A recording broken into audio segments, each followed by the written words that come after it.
মুফতি এক প্রশ্ন করেছেন, ইমাম আলী হজরত রহমতুল্লাহের মতে টাকা নেওয়ার উদ্দেশ্যে মৌলবীদের মাহফিল করা কি হারাম?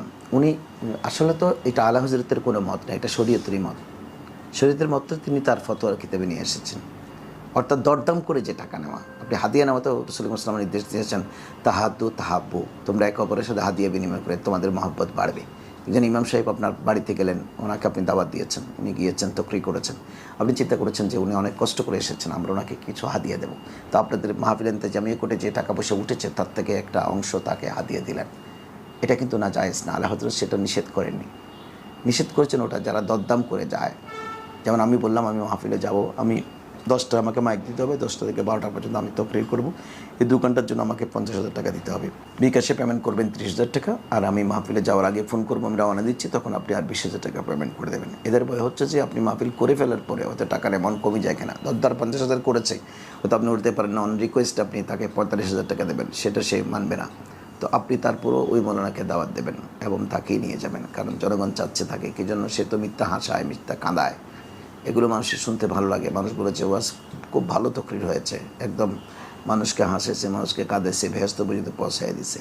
আসলে আপনি মিথ্যা ফান করে হাসানো কাঁদানো শরীয়তে হারাম। উনি যিনি ওই বক্তা যিনি এভাবে মানুষকে মিথ্যা ফান করে হাসাবেন, মিথ্যা করাবো কথা বলে হাসাবেন, উনি যেমন গুনেগার হবে, ওনার তকরির যারা শুনবে ব্যবস্থা করে দিয়েছে শোনাবার জন্য, তারাও গুনেগার হবে।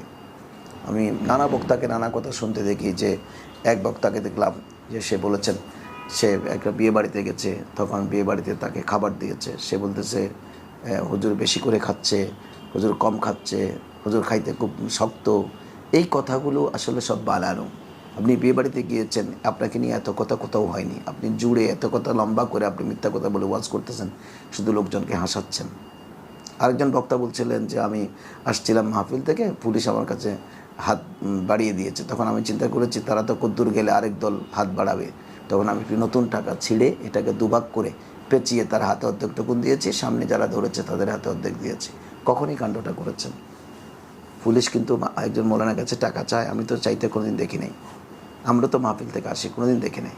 এই যে মিথ্যা কথাগুলো বলে মানুষকে অবাক করে টাকা হাতিয়ে নেওয়ার জন্য যারা ষড়যন্ত্র করছে, আমরা তাদেরকে বক্তা বানাচ্ছি। এজন্য আলা হযরত যেটা মানা করেছেন যে দরদাম করে আপনি এটার জন্য কোনো বিনিময় চাইতে পারবেন না। জনগণ যদি আপনাকে হাতিয়ে দেয় তাতে কোনো অসুবিধা নেই।